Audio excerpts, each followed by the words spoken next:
Move on. So what are the explanations from Arsenal people? What is the Why latest? Why are you starting on a high, Jemo? Because there's Arsenal played. It's the big game of yesterday. I thought you were going to start with Liverpool. No. Arsenal played Villa yesterday. It was a top of the table clash. And Arsenal, first of all, they disappointed me because I thought they would win that game. And then they went there, lied down, had their bellies tickled, and here we are. Come on. We tried. We really tried in that game. We played good football. Why are you laughing, Sammy? It's true. No, you're taking more victories here. No, to be honest, it's better to lose that way than to lose the way Man City lost. It's better not to lose. It's better not to lose. It's better to win. Of course, it's better not to lose. Yes. At least the worst we should have gotten in that game was a draw, but we didn't get a draw. All right. We lost. But we have to look at the positives. Did we outplay them? Yes, we did outplay them. Did we create more chances? Yes, we did. The only thing that lacked was the finishing, and that's why in January we need a striker. You can't compare that performance to Manchester City's performance. Why are we comparing? Though? Because that's the standard. That's the best team in the league. I would want us to do something I love called context. We've already wasted 5 minutes without context. Context. Arsenal played Villa. What happened? Now, because he will not say anything, Hilda, please go. Yes, I thought Arsenal had their chances. They were, I think, toothless in the final third. That is what cost him. Aston Villa had a chance, took it, scored the goal. Defensively, they were well structured defensively, and I thought they just outmaneuvered you guys. And that comes down to Unai Emery. How can you beat City and Arsenal in the same week? So you were outplayed in that game. We weren't outplayed, Hilda. What's the definition of outplay? The first about 15 minutes or so, I thought Aston Villa really took it. Yes. And then after that? They neutralized you guys. Did they really? We had how many chances? Yes, you had chances, but you didn't do anything with those chances. We had 12 chances, right? You were neutralized. You didn't. You know when you say neutralized is, for example, let's say, for example, City versus Chelsea. City were neutralized there. It was end to end. But in that particular game yesterday, you couldn't say that Aston Villa were way better than us. They didn't neutralize us because we managed to bypass their defense and have shots on goal. The only thing that we lacked, and I do agree with you, we were frivolous in front of goal. We didn't take our chances, and that's what cost us. Did Arsenal create chances, really? Yeah, we created. Please tell me. I watched the game and I've watched the highlights. Did Arsenal create chances where you think, whoa, big missed chances? Actually, which one? Odegaard had 2 chances that he should have scored. Cut back into the box. Maybe the one Martinez saves. The second one maybe comes to it. But were there really chances that were missed? Many? Which one? Immediately, in fact, just before Aston Villa scored, or or was it after? The Saka one. Yeah, Saka got a chance. Yeah, but it comes to him quickly and it's on his weaker foot. Jesus got a chance also. Jesus tried to go past the keeper. No, guys, I have seen. This is what I am saying. I have watched games when Arsenal has created chance after chance after chance, and you can tell the goal is coming. Yep. There are times you watch a game. I said it versus Luton. I said it on Tuesday. I said it's 3-3. Luton are sitting back. They are going to concede. Yeah. And I was so sure because you could see the momentum. I don't think Arsenal ever quite got going yesterday. Maybe I watched a different game. I didn't see it. They never quite got going. Because to be honest, Villa are exactly the way I thought they would be. A bit tired, a bit overwhelmed. They've had maybe 4 games. They played on the Sunday and on the they had a funny schedule. Like on the Thursday and the Saturday, and like they've had 4 games in 8 days or 9 something. Something I can't remember. I didn't see it the way I thought it would come. I thought Villa were good for the first 10 minutes, then they hang on quite a bit. That's why their subs came in the 50th minute. By 77, they had done 5 subs. But I didn't see Arsenal create wave after wave. You know the way you see a goal is... I didn't see it. And maybe, I don't know. I didn't see it. I didn't see it. And that's why I thought Unai Emery did really well. Yeah. Because... he won the game very different from how he beat City. He beat City by being in their face and restricting them to what? 2 shots the whole game? 2 shots only. This one he played the other way around. This one they sort of had to hang on, they had to hold, they had to keep their shape.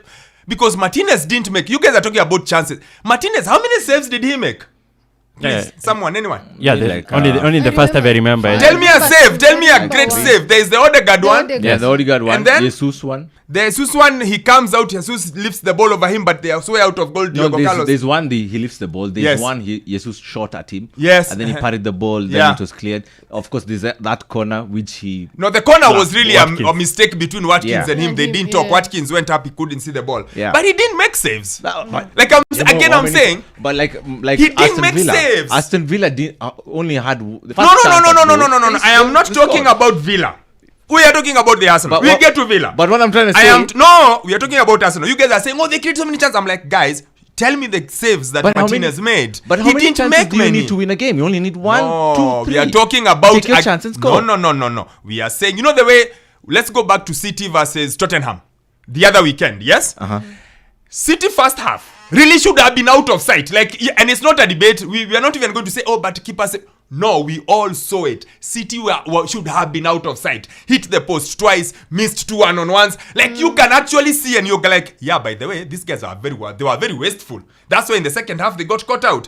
I am asking, over 90 minutes last night, what did Arsenal do? Were they really that dominant? Did they really create that many chances? Or did they look subdued? Something they have looked in a few odd games this season. And you have said it, where they just don't seem to get going. That fluency, that fluidity just isn't there. That's all I am saying. I'm not saying they were terrible. I'm just saying they didn't create the chances the way you are making it sound. That's all I'm saying. All I'm trying to say is that we created, I think, 5 good chances that we should have scored. That in any other game, Odegaard puts those 2 chances into the net.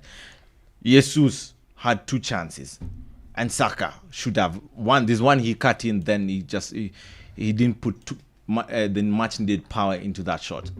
I think it's very difficult. I wouldn't say that we were bad per se. We weren't bad. We were just not clinical. And also, if we had a striker, maybe that would have been different, because the centre backs weren't really troubled, were they? I don't think so. Who was troubled? Who? The centre backs. Yeah, I don't think they were really troubled. That's what I was saying. Like, I thought Arsenal just did not... Yeah, it just never got going. Yeah, and there's word that Mikel Arteta used in the press and talked about accuracy. And for me, I thought it was the conviction that they lacked yesterday.